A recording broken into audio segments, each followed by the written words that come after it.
Assalamualaikum warahmatullahi wabarakatuh. Selamat pagi, salam sejahtera untuk kita semua. Ya, pagi ini di hari yang ke-14 di bulan Ramadan, saya kok pengen bikin vlog solo karir ya. Habis sholat subuh tadi, setelah makan sahur, saya berpikir dan rasanya memang sudah lama sebenarnya ini menjadi keprihatinan saya yang paling dalam, mungkin juga untuk saudara-saudara yang lainnya. Ini satu hari yang mungkin di situasi normal sebelum ini sebagian besar dari saudara-saudara kita yang berasal dari daerah kampung seperti saya biasanya sudah disibukkan dengan segala sesuatu persiapan untuk mudik, tetapi tahun ini menjadi satu tahun yang penuh makna, penuh hikmah, penuh pelajaran, di mana kita harus sabar menerima segala ujian di tengah pandemi COVID-19 yang belum juga selesai ini. Kita harus rela, ikhlas, mungkin lebaran tanpa mudik, tanpa pulang kampung, lepas dari polemik apa itu mudik, apa itu pulang kampung, lah lupakan saja lah. Intinya orang-orang yang dari daerah biasanya melakukan ritual secara rutin setahun sekali untuk kembali menengok kampung halamannya. Tapi di tahun ini mungkin menjadi tahun yang sebagai keprihatinan bersama, kita harus rela tetap berada di kota masing-masing untuk menikmati lebaran di kota masing-masing ya. Tapi tidak bisa dipungkiri sebenarnya beberapa warga dari daerah masing-masing jauh sebelum bulan puasa tiba sudah mencuri start untuk mudik. Buat saya sangat terpahami, sangat termaklumi. Kalau kita yang teman-teman saudara-saudara kita yang memiliki penghasilan rutin dari bekerja sebagai karyawan, sebagai pegawai negeri, sebagai apapun yang mendatangkan penghasilan tetap, yang tabungan dan investasinya sudah tidak terhitung lagi, sudah di dalam rumah saja ya nggak masalah ya, bertahan hidup dan masih sangat layak. Tapi bagi kawan-kawan saudara-saudara kita yang suruh di rumah saja tapi mereka nggak memiliki penghasilan, so what gitu loh. Bahkan uluran tangan pemerintah pun ya masih sangat terbatas. Bahkan kemarin saya mencoba bertanya kepada salah satu saudara saya yang lain yang membantu saya setiap hari mengantar jemput anak saya sekolah. Bagaimana situasimu sekarang? Ya berat, karena kita orang yang menggantungkan mata pencaharian dan hidup keluarganya dari bekerja secara harian, nggak ada penghasilan. Anak sekolah tetap bayar SPP, belum makan sehari, besok gimana? Hari ini pun berat. Ya jadi kembali tadi buat teman-teman saudara-saudara kita yang pengen mudik itu masuk akal sebenarnya. Di sini juga mau ngapain? Suruh di rumah saja. Siapa yang akan memikir dia? Memikir mereka. Makan mereka kebutuhan yang lain. Ya,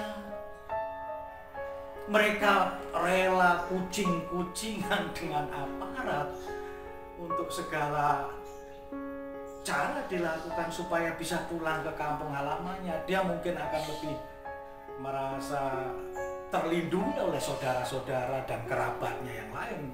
Kita tahu semua di desa, di daerah, di kampung-kampung, kepedulian sosial, kepedulian antar sesama jauh lebih erat daripada di kota.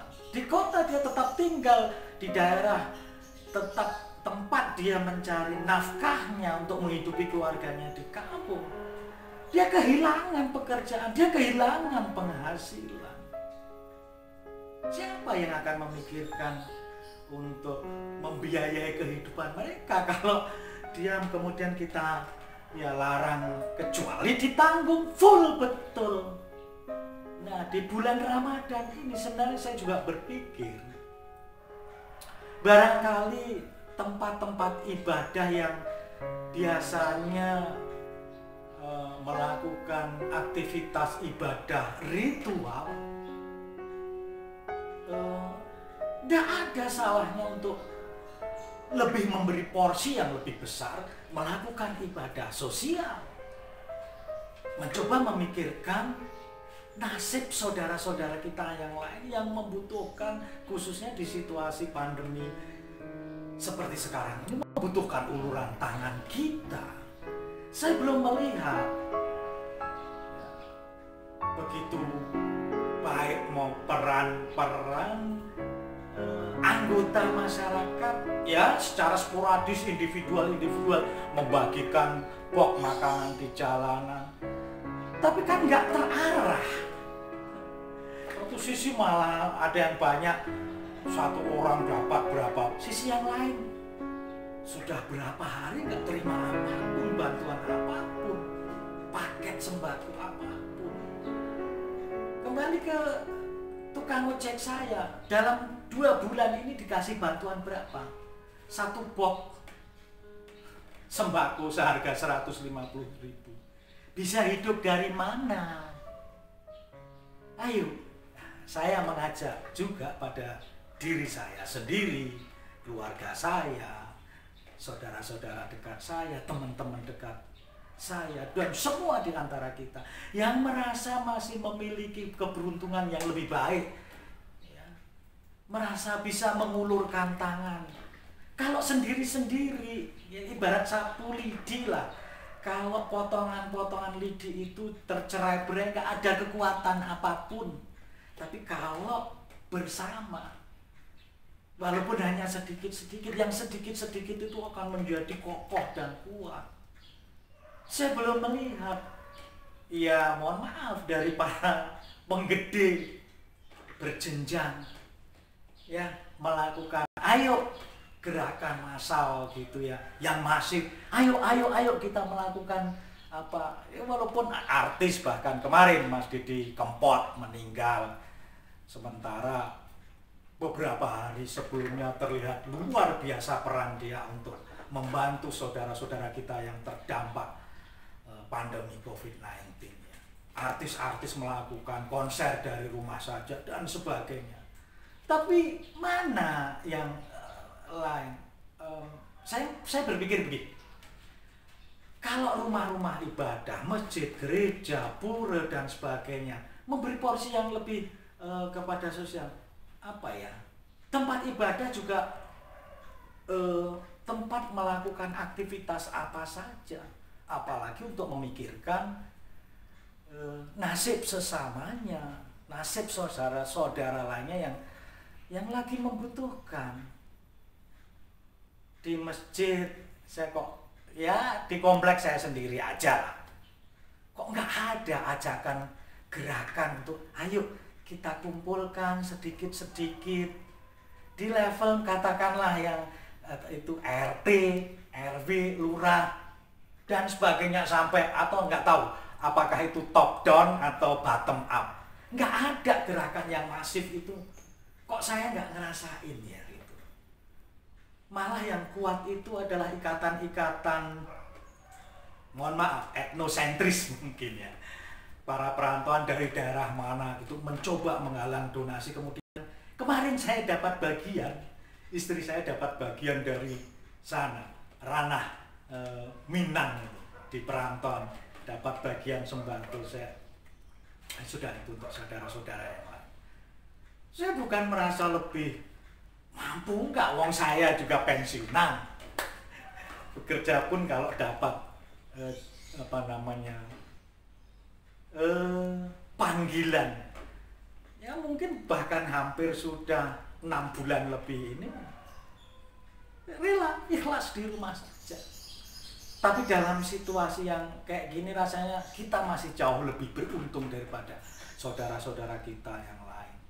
Tukang ojek, office boy yang dia mungkin dibayar tukang, ya kuli bangunan, apa saja yang mereka bekerja secara harian. Ayo. Kita tumbuhkan, kita menarik empati yang terdalam kita. Kita mencoba menjadi mereka luar biasa berani. Walaupun nilainya enggak besar, enggak kecil, tapi kalau dilakukan bersama-sama, kita akan menjadi kuat, kita akan menjadi kokoh, dan kita bisa memikirkan nasib saudara-saudara kita yang sangat membutuhkan.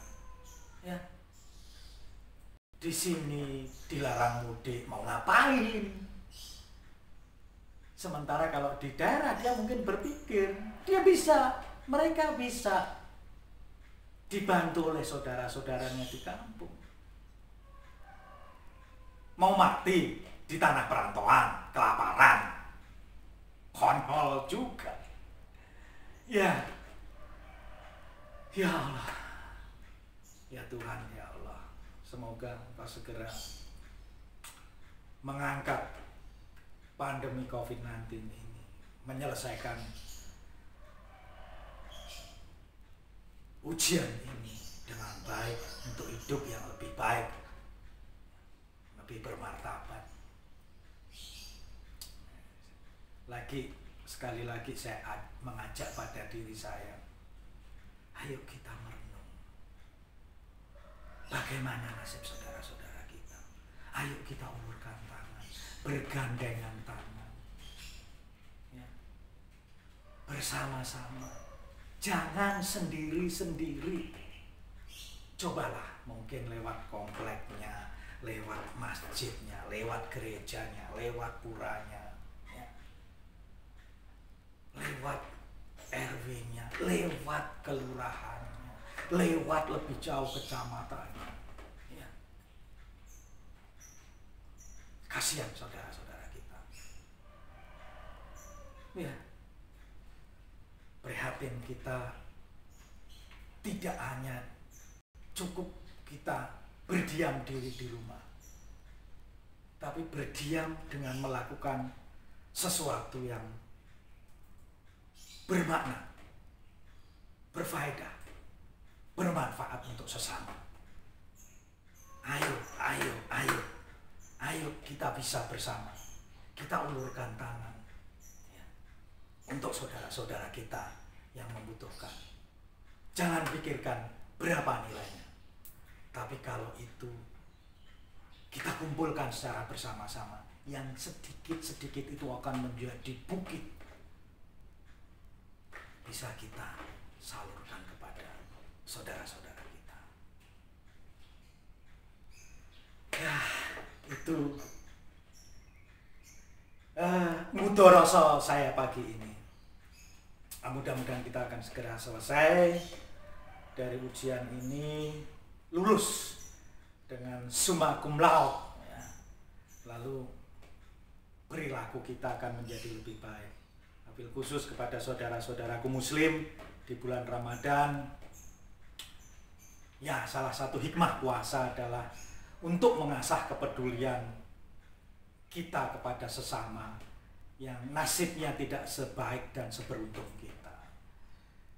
Jangan hanya sebatas prihatin, ya, tapi wujudkan dalam tindakan, wujudkan dalam amal, wujudkan dalam perbuatan, ya. Baik, terima kasih. Anda sudah berkenan menyaksikan vlog saya pagi ini. Meluangkan waktu, mudah-mudahan bermanfaat bagi saya sendiri secara pribadi dan keluarga, juga kepada saudara-saudara yang lain. Terima kasih. Selamat pagi. Assalamualaikum warahmatullahi wabarakatuh.